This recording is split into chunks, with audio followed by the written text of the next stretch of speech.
Nos acompaña a esta hora el profesor Néstor Lozanía, profesor universitario, experto en conflictos internacionales. Profesor Lozanía, gracias por estar en 6 AM. Buenos días, Gustavo, para ti y para todos los oyentes. Se ha dicho siempre de manera tradicional que Siria es un país dividido, fragmentado. ¿Qué va a pasar con Siria hoy, por ejemplo, frente a Israel? Pues un poquito rápido de contexto. Siria es uno de los países más complejos porque es un conflicto en 3 dimensiones. Una dimensión interna entre lo que era el ala de Bashar al-Assad, que era chiita, versus una serie de alas sunitas que están representados por el ejército libre sirio, que era la facción más grande, pero dentro de esos grandes empezaron a entrar muchos grupos pequeños. Eso una cosa. Lo segundo, un conflicto regional donde ya aparece Israel, Irán, Turquía, Líbano y otros países, y un conflicto internacional donde ya aparece Estados Unidos, Rusia, etcétera. Entonces, desde la línea que lo estamos planteando, desde el tema con Israel, Israel en este momento no sabe qué va a pasar. ¿Por qué?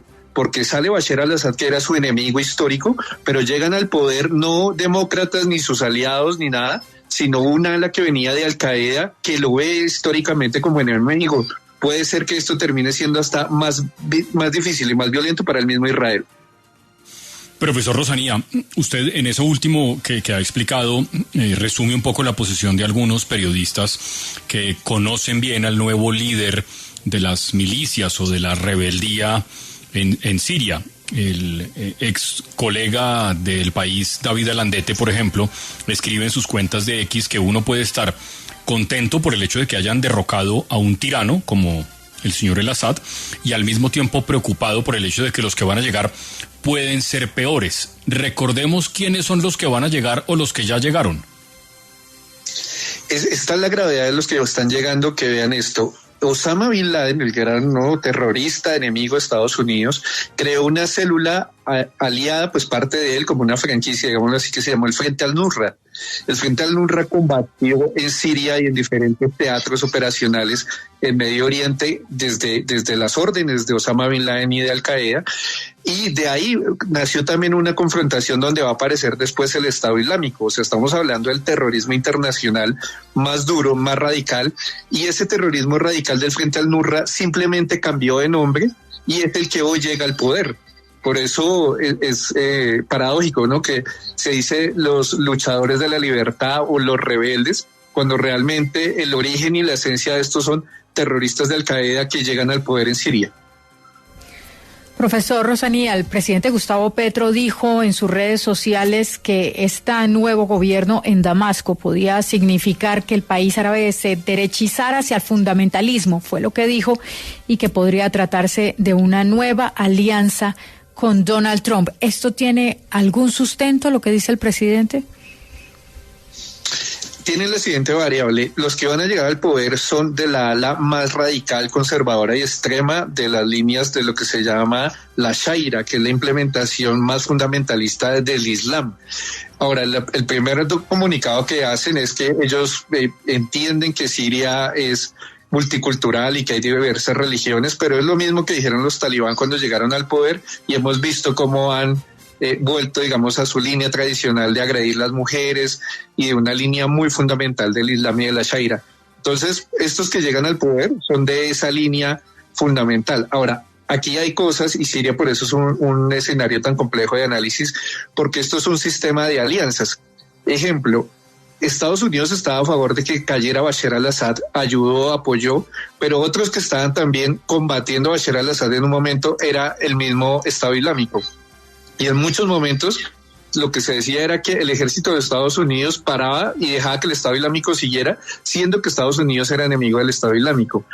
Y ahí venían el sistema de alianzas también con los iraníes con Irán por un lado, y por Hezbollah con otro lado, apoyando a Bashar al-Assad, y los rusos apoyando a Bashar al-Assad. Era como una pequeña guerra fría entre Estados Unidos y Rusia, cada uno desde un lado, unos apoyando al Assad, otros apoyando a estas cantidades de grupos, porque no solo era el ejército libre sirio. Entonces lo que vemos es que es muy complejo, pero también hay que desmarcar lo que es una mala interpretación que tenemos desde Occidente, pensar que estos son conflictos de derecha versus izquierda.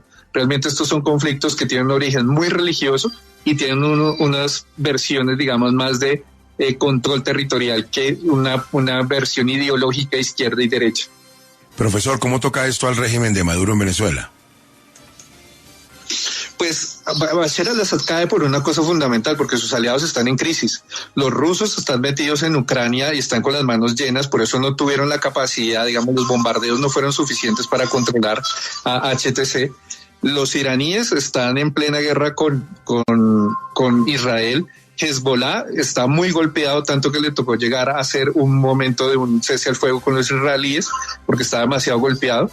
Entonces, esos eran los tres grandes. Y a nivel internacional, la política internacional, Siria, pues dependía de lo que se llama el bloque contrahegemónico, que era Corea del Norte, Rusia, incluido Venezuela, los países satélites, pero son países que en este momento no tienen, digamos, mayor poder en el sistema internacional. Entonces, la Siria de hoy, estamos muy atentos de qué va a venir con esta ala fundamentalista. Muchos analistas y muchos colegas que están en la zona de frontera dicen dos cosas. Primero, la salida de cristianos y drusos hacia la frontera. En Turquía hay más de 4 millones de sirios que están refugiados. Erdogan, el presidente turco, ha sido uno de los que más apoyó la caída de Bashar al-Assad, y es uno de los que está en este momento más contentos porque Turquía va a tener un gran poder nuevamente en la región. Y no sabemos si estos van a tener esa línea fundamentalista o realmente van a intentar crear un lazo medianamente democrático con Occidente. Es decir, profesor Rosanía, que si usted tiene familiares cristianos coptos, por ejemplo, o católicos, o judíos, o musulmanes que no son sunitas en Siria, mejor que se vayan. Los refugiados están saliendo porque tienen miedo de esa implementación de esa shaira, de esa ley fundamentalista islámica. Recordemos que Siria tiene como tres grandes facciones, perdón. Uno son los kurdos, que es ese país que se quedó sin estado, ¿no? Esa nación que no tiene un estado. Ahí ellos tienen una actividad militar que también querían tumbar a Bashar al-Assad. Esos son unos. Los segundos son los sunitas, que digamos está representado por el ejército libre sirio y todos los que están detrás, que no son buenos, ¿no? Ahí está el Estado Islámico, es el Frente al-Nusra, que es el que llega ahorita, digamos, al poder o tiene el liderato en este momento, en esa nueva versión de HTC, pero son los mismos de Al-Qaeda. Y por el otro lado están los chiitas, ¿no? Chiitas alawi, que era el ala de Bashar al-Assad. Los que están huyendo, si uno mira redes sociales, los que salían corriendo en los aeropuertos eran fundamentalmente chiitas que apoyaban a Bashar al-Assad y que están huyendo a diferentes países. Profesor Rosanía, muchísimas gracias por ayudarnos a entender el desastre que está viviendo hoy Siria, del cual ojalá se recupere para bien de toda la comunidad y de la región. Gracias, Gustavo, a ti y a todos los oyentes de Caracol.